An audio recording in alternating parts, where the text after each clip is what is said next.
You can find a bit of everything on Tinder, but one little swipe can change your life. He was smart and funny and very impulsive. I shared my whole heart with him. He said there was something he wants to tell me. That's when police tell me the man I loved was never real. Everything's a lie.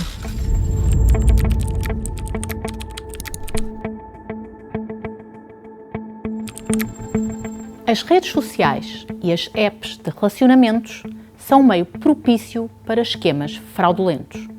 Usando perfis falsos, os burlões aproximam-se das potenciais vítimas, ganham a sua confiança e estabelecem uma relação emocional, amorosa ou de amizade. E ao contrário do que possa imaginar, os sinais de alarme nem sempre são evidentes e os relacionamentos podem durar vários meses ou mais, até que a vítima seja efetivamente ludibriada e descubra a verdade. Em muitos casos, os burlões fazem-se crer numa situação de dificuldade temporária, financeira ou de saúde, para a qual pedem dinheiro às vítimas. Foi o que aconteceu à neerlandesa Ayleen Charlotte, uma das vítimas do chamado impostor do Tinder. Em entrevista à DECO PROTeste, contou como o seu romance de 14 meses a deixou emocionalmente devastada e submersa em dívidas. I think it was a few weeks because we met on Tinder while he was in Amsterdam, and we met for the first time in London while I was there for work. And there was 3 to 4 weeks in between. We were just sharing because we started to fall in love, and you share things like, for example, I have my own home, I have my own car, so those type of things you are sharing with each other. So it wasn't really noticeable that he was targeting me for my money. Nowadays, when you look back, were there some red flags you didn't notice? Yes, absolutely. For example, now every time when he was requesting for money, he was just pushing me, and he didn't make me even think rational. So, because normally if I would ask you to borrow me a bit of money, I will give you the time and in a normal way to think about it, but he didn't. So that was a red flag which I saw afterwards. But also the pushing of, if you don't send me money, I will kill myself, or my life is not worth anymore if you don't help me out. And now I see that every time when I didn't send him money, it was my fault. So he turned the tables around. And that was a big red flag, which I only saw afterwards, unfortunately. 3 anos depois de o namoro ter terminado, Ayleen ainda está a pagar os empréstimos pessoais e as dívidas dos cartões de crédito que contraiu para ajudar o namorado em apuros. Recorreu a várias entidades no seu país para pedir ajuda, mas a porta nunca se abriu. Teria sido diferente em Portugal?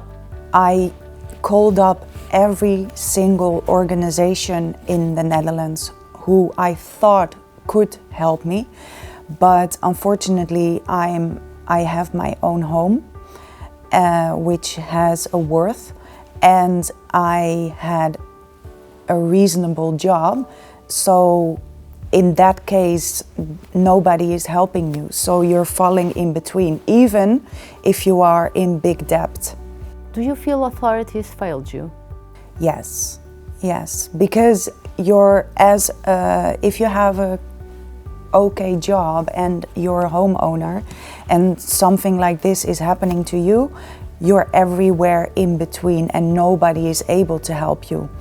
If I maybe would earn 10 or 15,000 euros a year less, then it would be fine. Then maybe I was able to get help or get a payment plan, but now unfortunately no, you're a homeowner. So, and I even got that advice from a bank, which I called up to and asked for help, and they said, well, if you sell your house then you're done with all your debts. So, and that was their answer.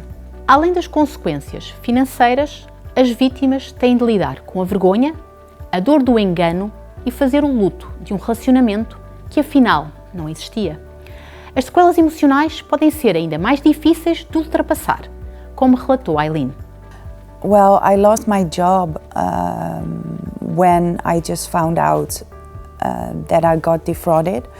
But the reason why I lost my job is that I noticed from society that a lot of people don't know how to handle victims of a big scheme, of a big fraud, and who are coming forward. But also my mentally state was not very stable at that moment because I had a lot of things going on in my head. So I wasn't even able to perform my job as well. Did you feel the need for therapy? Yes, I knew immediately that I needed help and that I couldn't recover from this by myself because I needed to mourn over someone who didn't exist.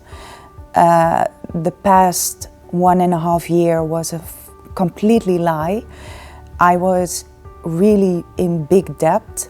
I had my PTSD back and I lost my job. So with all that, it was chaos. I still want to trust people because if I cannot do that, then my life is also ruined. And that's not something which I like him to have. Has this experience affected the way you use social media platforms? No, I think I was sharing more before I met Simon, but nowadays I'm just sharing quite basic. I'm not sharing my whole life because I still want to be a little bit more private. Uma vez em redes sociais, sites ou apps de relacionamentos, não ignore os sinais de alerta. Desconfie de quem lhe pedir demasiados dados pessoais ou informações sobre o seu património. Duvide de perfis com fotografias demasiado perfeitas e de perfis com apenas 1 ou 2 fotos ou que encubram a cara.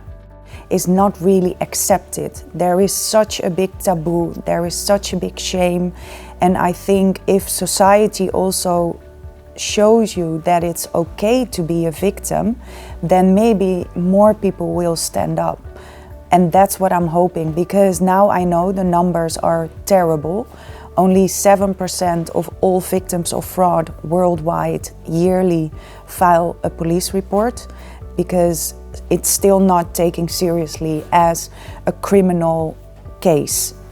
Se suspeita estar a ser ou ter sido vítima de burla amorosa, reporte-o às autoridades policiais.